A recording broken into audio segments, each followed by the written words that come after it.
Hello dear friends, कैसे हैं आप। मेरा नाम विक्रम देवांगन है।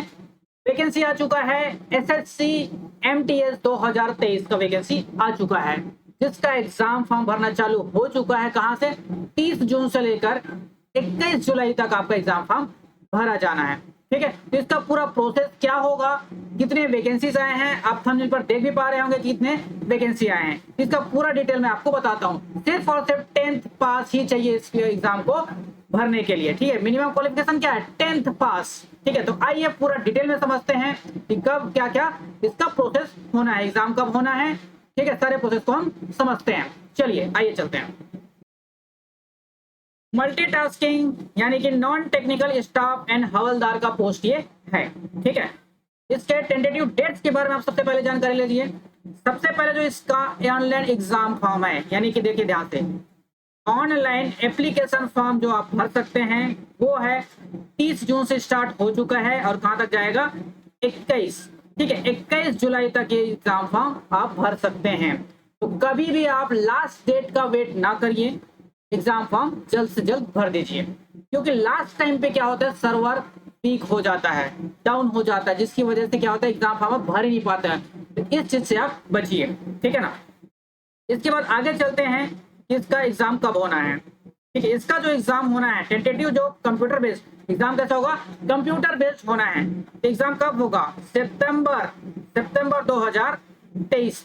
सितंबर माह में आपका इसका एग्जाम लिया जाएगा। ठीक है ना। आगे बात करते हैं कि इसमें और क्या क्या चीजें हैं, कितने वैकेंसीज है, पूरा आपको दिखाता हूं। यहाँ पर देखो वैकेंसीज कितने दिखाई दे रहे हैं आपको। वैकेंसीज के बारे में दिखाई दे रहा है, एमटीएस मल्टीटास्क स्टाफ में जो दिया गया है, टोटल अप्रोक्स दिया गया है कितना?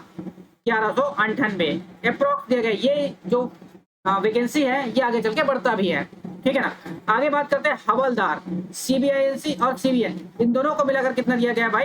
360 वैकेंसी दिया गया। टोटल जो वैकेंसी आ जाता है 1558 वैकेंसी। टोटल वैकेंसी कितने? 1558 वैकेंसी फिलहाल अभी के डेट में ये टेंटेटिव वैकेंसी दिया गया है। ठीक है, आगे चलते हैं। आगे इसकी बात करते हैं रिजर्वेशन। ठीक है, ये नॉर्मल चीजें हैं, ये हर चीज में रहता है, इसमें कोई ज्यादा दिक्कत वाली बात नहीं है। ठीक है, यहाँ पर देखिए नेशनल। ठीक है, नेशनलिटी क्वालिफिकेशन क्या होना चाहिए? नेशनलिटी ये सब में कॉमन रहता है, इंडियन, नेपाल, भूटान, ये सब इसमें भरा जा सकता है। ठीक है, आगे बढ़ते हैं।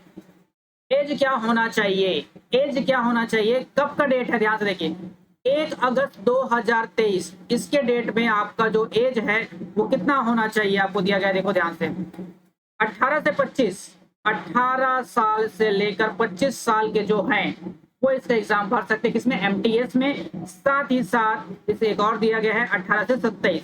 18 से 27 किसमें? हवलदार के अंतर्गत जो दिखा जाता है सीबीआई में। इस डिपार्टमेंट में आप 18 से 27 साल भी हो गए तो इसका एग्जाम फॉर्म भर सकते हैं। कौन से डेट में आपका जो जन्म है वो 2/8/1998 से लेकर 1/8/2005 इसके बीच में अगर आपका जन्म हुआ है तो आप इसका एग्जाम फॉर्म भर सकते हैं। ठीक है, आगे बढ़ते हैं। इसमें एज रिलैक्सेशन भी आपको दिया जाता है, तो आप अपने कैटेगरी के हिसाब से आपका एज रिलैक्सेशन देख लीजिए। जैसे एसटी में 5 साल दिया जाता है, ओबीसी में 3 साल दिया गया है। ठीक है ना। इस वजह से आपका एज रिलैक्सेशन आने की वजह से आपका अगर एज बढ़ भी गया तो आप भर सकते हैं, अपने एज रिलैक्सेशन के कैटेगरी वाइज हिसाब से आप भर सकते हैं। ठीक है, ये हुआ एज रिलैक्सेशन के हिसाब से। ठीक है ना। आगे बढ़ते हैं हम लोग इसी में कि इसका क्वालिफिकेशन वगैरह क्या रहेगा, इसको मैं दिखा देता हूँ। अलग 10th पास ही रहता है। ठीक है ना। आगे हम बात करते हैं क्या क्या और क्या क्या बातें इसमें दिया गया है। ठीक है, ये डिसेबिलिटी को कितना कितना रिजर्वेशन दिया जाता है, ये नॉर्मल चीजें हैं। आपको इसको पढ़ना चाहते हैं तो आप आराम से, ठीक है, आराम से क्या कर सकते हैं, टेलीग्राम ग्रुप में जाइए, वहां पर मैं ये पीडीएफ डलवा दूंगा, उसको आप आराम से जाके पढ़ सकते हैं। ठीक है, चैनल पे नए हैं, चैनल को सब्सक्राइब कीजिए और शेयर और लाइक तो जरूर कीजिए, ताकि बाकी लोगों को भी ये ज्ञान हो सके कि भाई एमटीएस का वैकेंसी फॉर्म आ चुका है। ठीक है, आगे बढ़ते हैं। आगे की कहानी क्या है भाई? आगे की कहानी ये बोलते हैं एजुकेशन क्वालिफिकेशन। ये मैं पहले बता चुका हूँ। एसेंशियल एजुकेशनल क्वालिफिकेशन क्या होना चाहिए, कब के डेट में? ये भी 1 अगस्त के डेट में आपको दिया गया है। 1 अगस्त के डेट में पास क्या पास होना चाहिए? मैट्रिकुलेशन एग्जामिनेशन, यानी कि 10th पास होना चाहिए। कितना? 10th पास मांग रहा है। ठीक है, एमटीएस है, मल्टीटास्क स्टाफ का जो सिलेक्शन होता है वो 10th पास ही मांगता है। ठीक है ना। और 1/8/2023 के डेट में आपके पास 10th का मार्कशीट होना चाहिए। ये आपका एसेंशियल क्वालिफिकेशन डिटेल है। ठीक है, आगे बढ़ते हैं। नेक्स्ट की अगर बात करते हैं हाउ टू अप्लाई, अप्लाई आप कैसे कर सकते हो, एसएससी के ऑफिशियल साइट जिसमें दिया गया ssc.nrc.in, यहाँ पर जाके आप अपना फॉर्म फिलअप कर सकते हैं। अगर नए हैं तो न्यू रजिस्ट्रेशन करिएगा, अगर पहले से एसएससी का फॉर्म भर चुके हैं तो डायरेक्टली आप लॉग इन करके उसमें आगे बढ़ सकते हैं। ठीक है, आगे बढ़ते हैं। नेक्स्ट अगर बात करते हैं इसके फीस के बारे में, तो 100 रुपये नॉमिनल फीस लिया जाता है, कितना 100 रुपीज। फॉर्म भरने का कितना लेगा 100 रुपीज लिया जाएगा, ठीक है ना, 100 रुपीज। साथ ही साथ इसमें आपको दिया गया है वुमेन्स कैंडिडेट है, ST SC है, जिसको कोई भी फीस नहीं लगता, डिसेबिलिटी है जिसको कोई भी रिजर्वेशन आर इज एम्प्टेंडेड फ्रॉम पेमेंट फी, इसमें नहीं लगता है। ठीक है, तो बाकी लोगों को 100 रुपया लगेगा। ठीक, आगे बात करते हैं हम लोग इसके आगे की कहानी और क्या क्या बयां करते हैं और क्या क्या चीजें दिया गया है इसके बारे में बात करते हैं। सेंटर ऑफ एग्जामिनेशन, ठीक है, सेंटर ऑफ एग्जामिनेशन की अगर बात किया जाए तो आप आराम से देख के भरिएगा आपका एग्जामिनेशन सेंटर, जबरदस्ती इतना दूर ना भर दे, ठीक है, बहुत ध्यान से आराम से भरिएगा। यहाँ पर एग्जामिनेशन सेंटर और सेंटर कोड दिया गया है, जिसके हिसाब से आप देख सकते हैं कि कहाँ कहाँ है आपका सिटी में कौन सा एग्जाम सेंटर दिया गया है, आप आराम से देख के इसको भर सकते हैं। ठीक है, इसको आराम से पढ़ लीजिएगा। ठीक है, मेन बात हम करते हैं आगे, आगे की कहानी क्या है, स्कीम ऑफ एग्जामिनेशन, एग्जाम कैसा होगा, ठीक है ना, स्कीम ऑफ एग्जामिनेशन, एग्जाम होगा कैसे, एग्जाम जो होगा ना कंप्यूटर बेस्ड एग्जामिनेशन होगा, इसमें आपको कंप्यूटर में बैठ के क्या देना है, एग्जाम देना है, मतलब ऑनलाइन CBT टेस्ट, इसको बोलते हैं CBT। ठीक है, कंप्यूटर बेस्ड टेस्ट ये लेता है, ठीक है ना, जिसमें आपका लैंग्वेज की अगर बात किया जाए, ठीक है ना, आपको दिया गया है the computer based examination will be conduct in Hindi, English और इन 13 रीजनल लैंग्वेज में भी आपको प्रोवाइड किया गया है, जिसमें असमी है, बंगाली है, गुजराती है, कन्नड़ है, इन सब भाषाओं में भी आपको एग्जाम दिला सकते हैं, इंग्लिश को छोड़कर, जिसमें लैंग्वेज रहता है तो उसी लैंग्वेज में आपको पूछा जाएगा, बाकी लैंग्वेज को आप कर सकते हैं। ठीक, आगे बात करते हैं कि भैया इसका सिलेबस बता दीजिए। सिलेबस क्या बोलता है, कंप्यूटर बेस्ड एग्जामिनेशन सेंटर होगा, और बता दो कि इसमें सिर्फ और सिर्फ सिंगल एग्जाम होगा, नो प्री नो मेंस, सिर्फ एक ही एग्जाम होना है और उसी से आपका कटअप जारी हो जाएगा। देखो ध्यान से, इसको सेशन वाइज बांटा गया है, सेशन 1 और सेशन 2। सेशन 1 की अगर बात किया जाए तो न्यूमेरिकल एंड मैथमेटिकल एबिलिटी, ठीक है, न्यूमेरिकल एंड मैथमेटिकल एबिलिटी यानी कि सीधा सीधा अगर बोल दिया जाए तो मैथ्स है। ठीक, क्या है, मैथ्स है। इसमें 20 क्वेश्चन पूछे जाएंगे, एक क्वेश्चन जो होगा वो 3 मार्क्स का होगा, यानी टोटल मार्क्स कितने हो जाएंगे, मैक्सिमम मार्क्स आप 60 गेन कर सकते हो, एक मार्क्स 3 का होगा तो कितना जाएगा 60। अगला बोला गया रीजनिंग, रीजनिंग आपको जो पूछा जाएगा वो है अगेन 20 क्वेश्चंस होंगे, टोटल कितने हो जाएंगे 60, क्योंकि एक क्वेश्चन कितना रहेगा 60 मार्क्स का रहेगा। ठीक है ना, तो आपको 45 मिनट दिया जाता है, कितना 45 मिनट आपको दिए जाते हैं। अगला जो सेशन है, नेक्स्ट सेशन, इसमें है जनरल अवेयरनेस। क्या है, जनरल अवेयरनेस।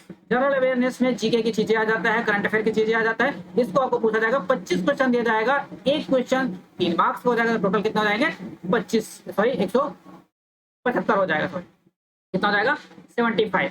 आगे बात करते हैं इंग्लिश की, इंग्लिश भी आपसे पूछा जाएगा, लैंग्वेज भी पूछा जाएगा, इसमें भी 25 क्वेश्चन दिया रहेगा, एक क्वेश्चन आएगा 3 मार्क्स का, 15 दिया, इसके 75, 15 नहीं 25, कितना हो जाएगा 75। टोटल जो हो जाएगा टोटल, ठीक है, टोटल कितना हो जाएगा 90 क्वेश्चन, 20 और 20 40 और 25 25 50, कितना हो जाएगा 90। ये आपका 90 क्वेश्चन दिया जा रहा है कितने मिनट के लिए, 45 मिनट इसके लिए और 45 मिनट इसके लिए, मतलब 90 मिनट टोटल, 90 मिनट 90 क्वेश्चन। एक और चीज आपको बता देता हूँ कि आपका जो माइनस मार्किंग रहेगा ना वो इसमें रहेगा -1, इसमें आपका कोई माइनस मार्किंग नहीं रहेगा, नो माइनस मार्किंग। ठीक है, कोई भी इसमें माइनस मार्किंग नहीं रहेगा, सिर्फ और सिर्फ क्या रहेगा, नीचे वाला सेशन 2 में आपका क्या रहेगा, माइनस मार्किंग दिया जाएगा। ठीक है, समझ में आ रहा है। चलो आगे बढ़ते, ये चीजें समझ में आ गया होगा सिलेबस के बारे में। आगे हम बात करते हैं, और कुछ दिया होगा तो आगे तो ये चीज है, ठीक है, नॉर्मली है, कोई दिक्कत नहीं है। Mandatory attempt not attempt any session in disqualified by the, ठीक है, नॉर्मल है। आगे बात करते हैं चीजों को लेकर। नेक्स्ट अगर बात किया जाए आगे क्या दिया गया है, ये सिलेबस है, आप आराम से भी देख सकते हैं, indicative syllabus for the computer based examination. ठीक है, मैथ्स में दिया गया है न्यूमेरिकल, मैथमेटिक्स में क्या क्या आएगा आपको दिया गया है, एलसीएम, एचसीएफ, डेसिमल फ्रैक्शन, ठीक है, फंडामेंटल अरिथमेटिक्स, ये आप आराम से देख सकते हैं, सारे आपका सिलेबस यहाँ पर दिया गया है। ठीक है, फिजिकल टेस्ट किसके लिए लिया जाएगा, फिजिकल टेस्ट जो लिया जाएगा वो हवलदार पोस्ट के लिए लिया जाएगा। ठीक है ना, आपको एमटीएस के लिए फिजिकल टेस्ट देने की जरूरत नहीं है, किसके लिए है, हवलदार के लिए, जिसमें आपको दिया गया है वो आपको वॉकिंग, ठीक है, आपको वॉकिंग करना है, कितना, अगर मेल है तो 1600 मीटर जाना है, कितना में 15 मिनट में 1600 मीटर आपको पैदल चलना है। अगर फीमेल है 1 किलोमीटर चलना है, कितना में 20 मिनट में आपको दिया गया है। ठीक है, आगे फिजिकल टेस्ट की अगर बात किया जाए, आगे क्या है, हाँ आगे बात किया जा रहा है हाइट। हाइट के बारे में बात किया जा रहा है। हाइट कितना होना चाहिए, 157.5 सेंटीमीटर आपका हाइट होना चाहिए मेल है तो, और चेस्ट कितना है 81 सेंटीमीटर आपका होना चाहिए। अगर फीमेल है तो 152 सेंटीमीटर होना चाहिए, और साथ ही साथ अगर वेट कितना होना चाहिए 48 केजी होनी चाहिए। ठीक है, ये फिजिकल का है। ठीक, आगे कोई भी जानकारी नहीं है। ठीक है।